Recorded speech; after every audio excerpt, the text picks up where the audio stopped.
नमस्कार दोस्तों, आपका स्वागत है एक और नई वीडियो में। दोस्तों, आज इस वीडियो में हम डिस्कस करेंगे भारत के द्वीप समूह के बारे में। दोस्तों, भारत के जो द्वीप समूह हैं उन्हें मुख्यतः दो भागों में बांटा जा सकता है। पहला बंगाल की खाड़ी में स्थित अंडमान और निकोबार द्वीप समूह, और दूसरा है अरब सागर में स्थित लक्षद्वीप समूह तथा और अन्य द्वीप समूह भी हैं। तो प्रमुख द्वीप समूह इस प्रकार हैं कि अंडमान और निकोबार और लक्षद्वीप, ये दो हमारे प्रमुख द्वीप समूह हैं। और अन्य द्वीप हैं हमारे श्रीहरिकोटा, पम्बन द्वीप, न्यू मूर द्वीप, अब्दुल कलाम द्वीप और माजुली द्वीप। दोस्तों, सबसे पहले हम इसमें डिस्कस करेंगे अंडमान एवं निकोबार द्वीप समूह के बारे में। दोस्तों, जैसे आपको पता है, अंडमान निकोबार द्वीप समूह बंगाल की खाड़ी में स्थित है। और बंगाल की खाड़ी कहाँ स्थित है? भारत के पूर्वी घाट के पूर्व में बंगाल की खाड़ी स्थित है। तो अंडमान निकोबार जो द्वीप समूह है वो कितने द्वीपों का समूह है? वो लगभग लगभग 572 छोटे बड़े द्वीपों से मिलकर बना है अब हमारा पूरा अंडमान और निकोबार द्वीप समूह। अब दोस्तों, अंडमान और निकोबार ये अलग अलग द्वीप समूह भी हम ऐसे कह सकते हैं। अंडमान एक अलग है और निकोबार अलग है। और अंडमान और निकोबार के जो बीच है, जो उन्हें अलग करती है, वो है 10 डिग्री चैनल या 10 डिग्री उत्तरी अक्षांश। अंडमान द्वीप को निकोबार द्वीप से अलग करता है।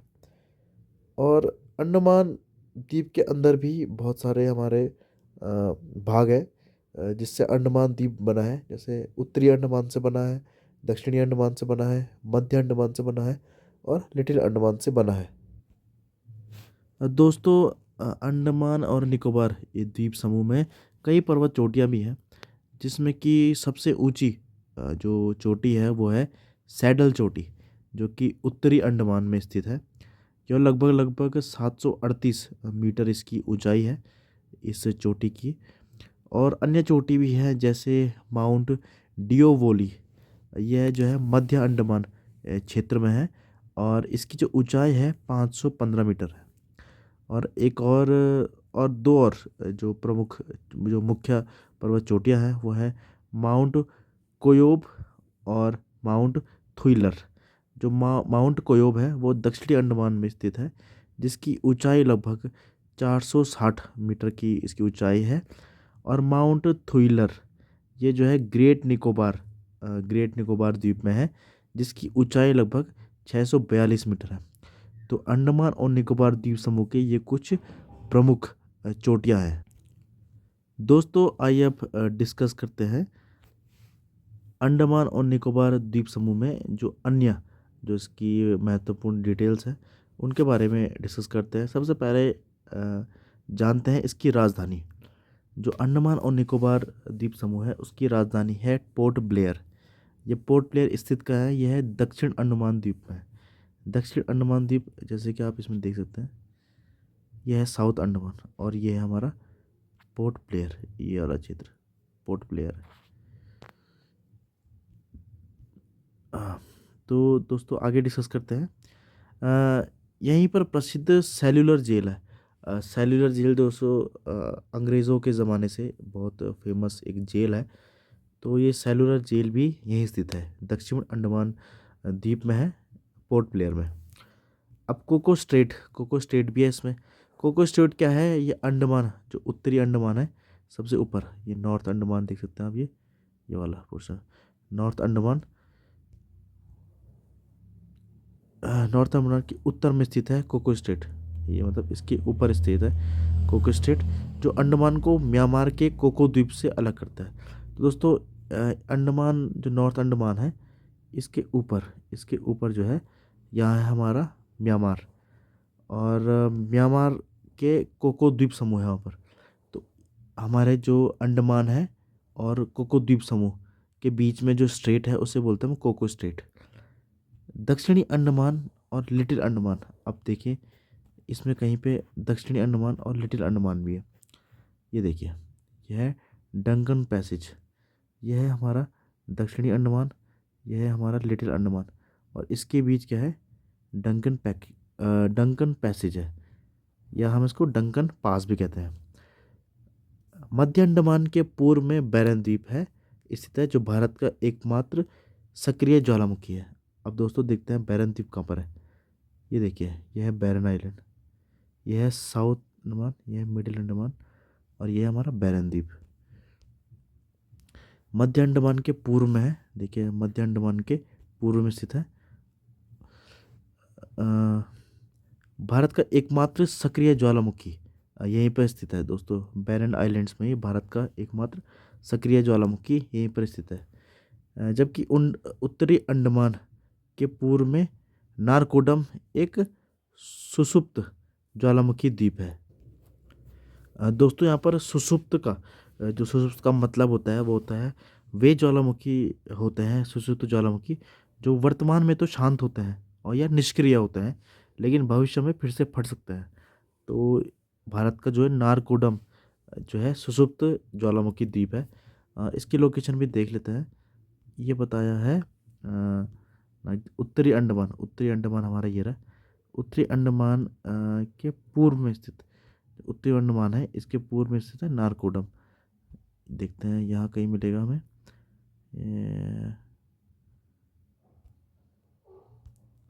ये हमारा नॉर्थ आइलैंड हो गया। इसके पूर्व में कहाँ है? तो कहीं इस क्षेत्र में, मान लो इस क्षेत्र में हो सकता है, इस क्षेत्र में इसके पूर्व में गया है, नॉर्थ अंडमान के पूर्व में यहाँ पर कहीं पे ज्वालामुखी है। यह है भारत का, हाँ यह है सुषुप्त ज्वालामुखी द्वीप है। अब बात करते हैं, ये तो हमने अंडमान की बात कर दी, अब बात करते हैं दोस्तों निकोबार की। निकोबार भी कई द्वीपों का समूह है, जैसे car Nicobar, little Nicobar, great Nicobar. अब अंडमान हो गया, उसके नीचे निकोबार हो गया, फिर उसके नीचे आते हैं हमारे इंडोनेशिया के आइलैंड्स आते हैं फिर उसके नीचे। तो हमारा जो अंडमान निकोबार आइलैंड है, या हमारा जो सबसे लास्ट में ग्रेट निकोबार आइलैंड आता है निकोबार के अंतर्गत, वो सुमात्रा जो इंडोनेशिया के अंतर्गत, जो इंडोनेशिया का आइलैंड है, उसको 6 डिग्री चैनल या 6 डिग्री उत्तरी अक्षांश से अलग करता है। यानी उन दोनों के बीच क्या है, 6 डिग्री है। अब हम देख सकते हैं यहाँ पर, यह है लिटिल निकोबार, यह है हमारा ग्रेट निकोबार। इसमें शो किया है, मैं देखता हूँ। ये देखिए किसके बीच कहा है इन्होंने, यहाँ पर कहा है इन्होंने ग्रेट निकोबार को सुमात्रा से 6 डिग्री अलग करता है। हमारा ग्रेट निकोबार है ये हमारा ग्रेट निकोबार है, ये वाला, ये वाला पोर्शन हमारा ग्रेट निकोबार है। और यहाँ नीचे हमारे सुमात्रा आइलैंड्स होंगे। तो ये ग्रेट निकोबार से सुमात्रा आइलैंड से जो है इनको अलग करता है 6 डिग्री चैनल से। ग्रेट निकोबार द्वीप भौगोलिक रूप से इंडोनेशिया के सुमात्रा द्वीप के सबसे निकट अवस्थित भारतीय क्षेत्र है। जो बता दिया मैंने, भारत का दक्षिणतम बिंदु इंदिरा पॉइंट है, जो ग्रेट निकोबार के दक्षिण में स्थित है। 2004 की सुनामी में यह जल में डूब गया था। अब है इंदिरा पॉइंट कहाँ पर है, देखते हैं। तो यह है इंदिरा पॉइंट, ये आप कह सकते हैं इंदिरा पॉइंट, सबसे लास्ट पॉइंट है इंडिया का इंदिरा पॉइंट, जो 2004 की सुनामी में डूब गया था। इंदिरा पॉइंट का अन्य नाम जो है पिगमेलियन पॉइंट भी है। अंडमान और निकोबार द्वीप समूह की सर्वोच्च चोटी सैडल पीक, जो मैंने पढ़ाया भी आपको पहले, है, जो उत्तरी अंडमान में स्थित है। और माउंट थुलियर अंडमान और निकोबार की दूसरी सबसे ऊंची चोटी है, जो ग्रेट निकोबार में स्थित है। तो माउंट थुलियर का है ग्रेट निकोबार में, और सैडल पीक है उत्तरी अंडमान में। यहाँ जारवा, शॉम्पेन और सेंटिनलीज आदि प्रमुख जनजातियों के लोग आज भी अपने आदिम स्थिति में जीवन यापन करते हैं। कौन सी जनजाति है? जारवा, शॉम्पेन और सेंटिनलीज, ये जो है जनजातियां हैं जो आज भी जो आदिम स्थिति में जीवन यापन करते हैं। वर्ष 2014 के 16वीं लोकसभा में पहली बार शॉम्पेन जनजाति ने मतदान किया। कौन सी जनजाति ने? शॉम्पेन जनजाति ने मतदान किया। कब? 2014 में, 16वीं लोकसभा चुनाव में। दिसंबर 2018 में रॉस द्वीप, नील द्वीप और हेवलॉक द्वीप का नाम बदलकर नेताजी सुभाष चंद्र बोस द्वीप, जो रॉस द्वीप का नाम है, नील द्वीप का नाम शहीद द्वीप और हेवलॉक द्वीप का नाम स्वराज द्वीप कर दिया गया 2018 में। ये 3 नाम चेंज किया, ये भी इम्पोर्टेंट है। अब बात करते हैं लक्षद्वीप समूह के बारे में। लक्षद्वीप अरब सागर में प्रवाल भित्तियों द्वारा निर्मित एक द्वीप समूह है जहाँ द्वीपों की संख्या 36 है। इनमें से केवल 10 ही आबाद है, मतलब 10 पर ही आबादी रहती है। टोटल 36 द्वीप आते हैं लक्षद्वीप के अंदर। लक्षद्वीप का है अरब सागर में। अरब सागर हमारे पश्चिमी घाट के पश्चिम में स्थित है। अ, कवारत्ती लक्षद्वीप की राजधानी है जो 9 डिग्री चैनल के उत्तर में स्थित है। 9 डिग्री चैनल मिनिकॉय को लक्षद्वीप के अन्य द्वीप मुख्य लक्षद्वीप से अलग करती है। मतलब जो लक्षद्वीप है और मिनिकॉय द्वीप है, इन दो को कौन अलग करता है? 9 डिग्री चैनल। मिनिकॉय जो है अन्य स्रोतों में एंड्रोट लक्षद्वीप का सबसे बड़ा द्वीप है। जो हमारा मिनिकॉय द्वीप वो भी आता है किसके अंदर? लक्षद्वीप के अंदर आता है। ये देखिए, जैसे ये है मिनिकॉय द्वीप और ये है हमारे अन्य द्वीप लक्षद्वीप के। तो इसको जो अलग करते हैं, कितने डिग्री चैनल से अलग करते हैं? यहाँ पर लिखा है 9 डिग्री चैनल से। तो इसके पीछे 9 डिग्री चैनल। और ये यहाँ पर इंडिया ख़त्म हो गया, मतलब लक्षद्वीप ख़त्म हो गए। इसके नीचे आता है हमारा मालदीव। तो हमारे मालदीव और लक्षद्वीप के बीच है 8 डिग्री चैनल, यानी मालदीव और इंडिया के बीच कितना डिग्री चैनल है? 8 degree channel. 8 degree channel Lakshadweep Minicoy को मालदीव से अलग करता है। अब बात करते हैं दोस्तों अन्य द्वीप के बारे में, जैसे श्रीहरिकोटा। श्रीहरिकोटा जो कि हमारे स्पेस जो लॉन्चिंग, जहाँ से हमारे स्पेस में लॉन्चिंग होती है हमारे रॉकेट्स की, उसके लिए यह द्वीप काफ़ी महत्वपूर्ण है। यह आंध्र प्रदेश के तट पर अवस्थित है। इसके बारे में और चीज़ पढ़ते हैं। इसी द्वीप पर भारत का एकमात्र उपग्रह प्रक्षेपण केंद्र सतीश धवन अंतरिक्ष केंद्र स्थित है। जैसे मैंने आपको बताया था, रॉकेट हमारे प्रक्षेपण होते हैं यहाँ से। श्रीहरिकोटा पुलिकट झील को बंगाल की खाड़ी से अलग करता है। पुलिकट झील आंध्र प्रदेश एवं तमिलनाडु राज्य की सीमाओं पर स्थित है। ये भी इम्पोर्टेंट है कि आंध्र प्रदेश और तमिलनाडु की सीमा पर कौन सी झील स्थित है? ये पुलिकट झील। और पुलिकट झील श्रीहरिकोटा पुलिकट झील को बंगाल की खाड़ी से अलग करता है। अब बात करते हैं पम्बन द्वीप। यह आदम ब्रिज या राम सेतु जो भारत और श्रीलंका के बीच है का ही भाग है पम्बन द्वीप, और यह भारत और श्रीलंका के बीच स्थित है। पंबन द्वीप पर भी ही रामेश्वरम स्थित है। रामेश्वरम कहाँ है? पंबन द्वीप पर। और यह मन्नार की खाड़ी में स्थित है। और मन्नार की खाड़ी में कौन स्थित है? पंबन द्वीप। न्यू मूर द्वीप, यह बंगाल की खाड़ी में भारत एवं बांग्लादेश की सीमा पर अवस्थित है, जिसके कारण इस पर अधिकार को लेकर दोनों देशों के बीच उठे विवाद के चलते इसे दोनों देशों के बीच बांट दिया गया है। तो हमारा न्यू मूर द्वीप जो है बांग्लादेश और भारत के बीच विवाद की स्थिति हमें हमेशा रहता है, इसलिए क्या गया, इसे बांटा गया है दोनों देशों को। भारत के हिस्से में आए इस द्वीप का अधिकांश भाग जलमग्न अवस्था में है। तो लीजिए, भारत के बाद जो आया वो क्या है? जलमग्न अवस्था में। अब बात करते हैं अब्दुल कलाम द्वीप। जो व्हीलर द्वीप था उसका नाम बदलकर अब्दुल कलाम द्वीप रखा गया था बाद में। यह उड़ीसा के सागर तट से परे और राजधानी भुवनेश्वर से लगभग 150 किलोमीटर की दूरी पर स्थित एक द्वीप है। इसका पुराना नाम व्हीलर द्वीप था। इसका प्रयोग भारत अपने प्रक्षेपास्त्र कार्यक्रम के परीक्षण केंद्र के रूप में करता है। तो ये भी हमारे स्पेस रिलेटेड कामों के लिए यूज़ होता है। अब आते हैं माजुली द्वीप के बारे में। माजुली द्वीप दुनिया का सबसे बड़ा नदी द्वीप है जो असम में ब्रह्मपुत्र नदी के मध्य में बसा है। ये भी काफ़ी इम्पोर्टेंट जो है द्वीप है। ये दुनिया का सबसे बड़ा नदी द्वीप है, मतलब नदी के द्वारा बनाया गया, नदी के बीचों बीच बनाया द्वीप है। इसे माजुली द्वीप कहते हैं, जो असम में ब्रह्मपुत्र की नदी के मध्य में बसा है। यह अपनी जैव विविधता के कारण प्रसिद्ध है। यहाँ की जनसंख्या काफ़ी सघन है, मतलब लोग काफ़ी अच्छी खासी मात्रा में माजुली द्वीप में रहते हैं। माजुली द्वीप को असम का 33वां जिला घोषित किया गया है। तो असम का 33वां जिला है कौन? माजुली द्वीप। इसके साथ ही यह देश का पहला नदी द्वीपीय जिला है, मतलब देश में भी पहला ऐसा जिला है जो एक नदी द्वीप में स्थित है। और यहाँ बहुत घनी आबादी रहती है, मतलब लोग भी यहाँ काफ़ी ज़्यादा मात्रा में रहते हैं। अब इन द्वीपों के बारे में या कुछ ज्योग्राफी से रिलेटेड इस चैप्टर में कुछ तथ्य हम पढ़ते हैं। क्या क्या तथ्य हैं? कच्छ की खाड़ी अलग करती है। कच्छ की खाड़ी कहाँ है? गुजरात के लेफ्ट में। कच्छ और काठियावाड़ प्रायद्वीप को, कच्छ और काठियावाड़ प्रायद्वीप को कौन अलग करती है? कच्छ की खाड़ी। अब खंबात की खाड़ी अलग करती है। खंबात की खाड़ी किसको अलग करती है? काठियावाड़ प्रायद्वीप को गुजरात के मुख्य भूमि से। आप समझ रहे हैं? कच्छ और काठियावाड़ प्रायद्वीप को कौन अलग करती है? कच्छ की खाड़ी।